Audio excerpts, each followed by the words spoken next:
In my most recent video, I benchmarked the performance of the GTX 460 to see just how well it's holding up in 2020. And I got some pretty mixed results, with some games performing surprisingly well, and others, well, not so much. There was one game, however, that obviously, and well, unsurprisingly, performed very well, and that was Call of Duty Modern Warfare 2. Now recently I found out that the remastered version of Modern Warfare 2 was released on PC after being exclusive to consoles not too long ago, and its minimum system requirements were given quite the facelift compared to the original. So naturally I started to get a little bit curious as to how well the 460 could possibly run the remastered Modern Warfare 2. Well, time to put my, and hopefully your, curiosity to rest.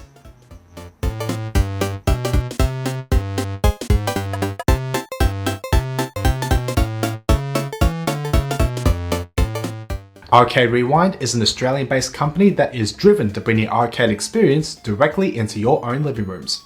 No, don't you dare! Check out the link in the video description to learn more. So are there any big differences between the remastered Modern Warfare 2 and the original? Well, apart from the graphics overhaul, not a whole lot. Only 3 new things stood out to me the most. First one will have to be the loading screen. While 90% of the loading screens are exactly the same, this is an example of some differences that will occur. The image on the left is what this particular loading screen originally looks like, and the one on the right is what the remastered looks like. A difference nonetheless, but not a big one to have me going, "Yeah, I recommend this game!" The second obvious thing I noticed are the sounds are a lot more realistic compared to the original.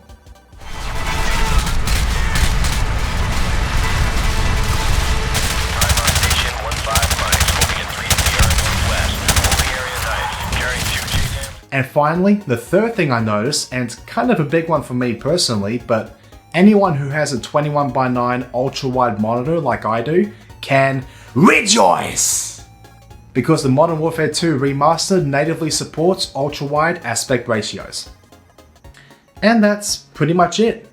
Apart from the 21:9 aspect ratio support, which is cool, there's really not a big difference between the remastered and the original version, so anyone who's gonna buy this game expecting to get that wow factor experience, just like we did when Resident Evil 2 came out last year, might be somewhat disappointed. But hey, that doesn't mean the game's bad or anything. Even 11 years after its initial release, it is still a kick-ass game to play in 2020. Although it is a bit of a shame that it didn't include multiplayer though. So the first thing I did is I benchmarked the remastered Modern Warfare 2 on my current configuration, which is an Intel Core i5 8600K CPU, 16 gigs of DDR4 RAM, and an RTX 2080 graphics card from Galax. And this test was run on this monitor's native 3440 by 1440p resolution with all the graphics settings turned all the way up to maximum, although when I put the 460 back into the system, that resolution will drop from 1440p ultra-wide to 1080p just to give it a fair chance. Now as you can see on the screen, gameplay is super smooth and our average frame rate came back at 100 FPS, with a maximum of, again 100 FPS thanks to G-Sync, and our minimum came back at 75. And that dip down to 75 FPS only occurred once, and it didn't even last for 1 second. So that should give you a bit of a good idea as to how well optimized this game is and how it runs on current hardware. And that's why I'm a little bit curious as to how well the 460 could possibly handle this remaster. Well, time to find out!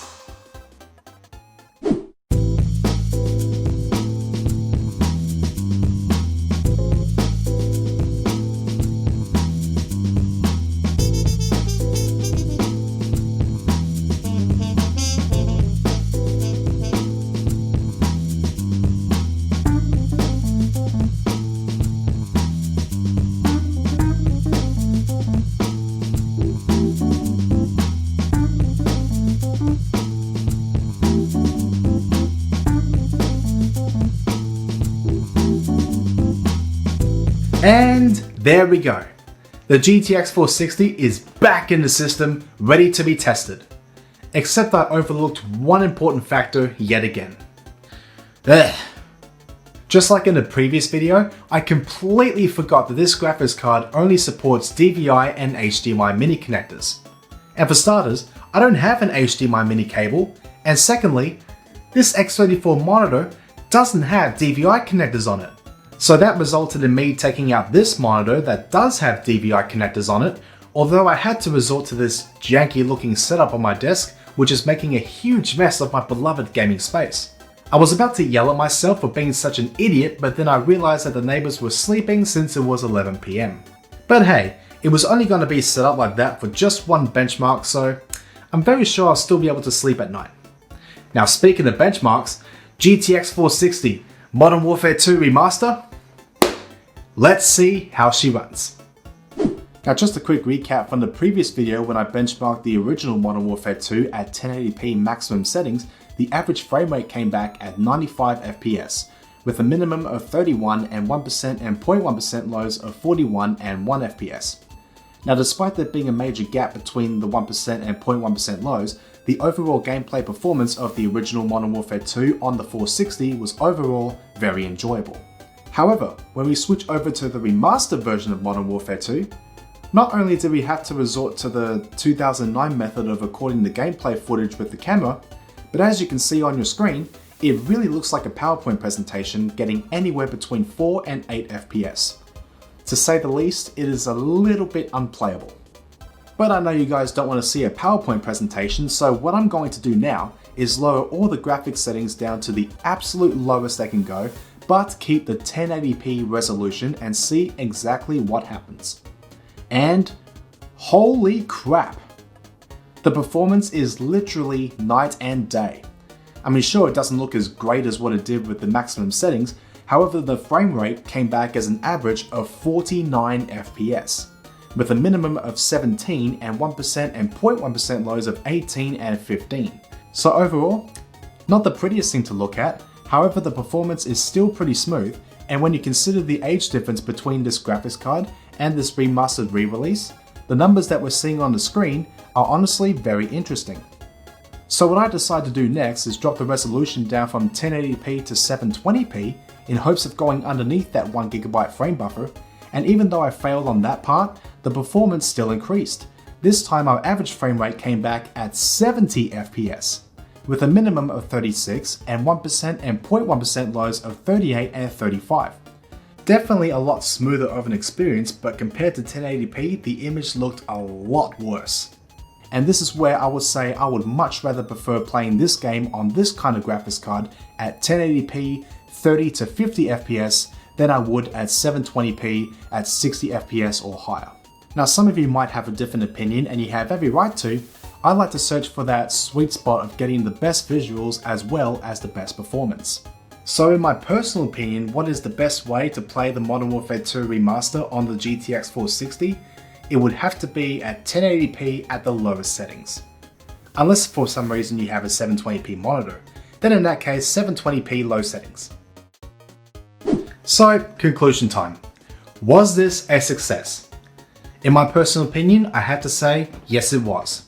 Now even though despite what resolution or graphics settings that the game was run at, we were still exceeding that 1GB frame buffer, although still being able to get those kinds of frame rates out of a 10-year-old mid-range graphics card, in my eyes is very, very impressive.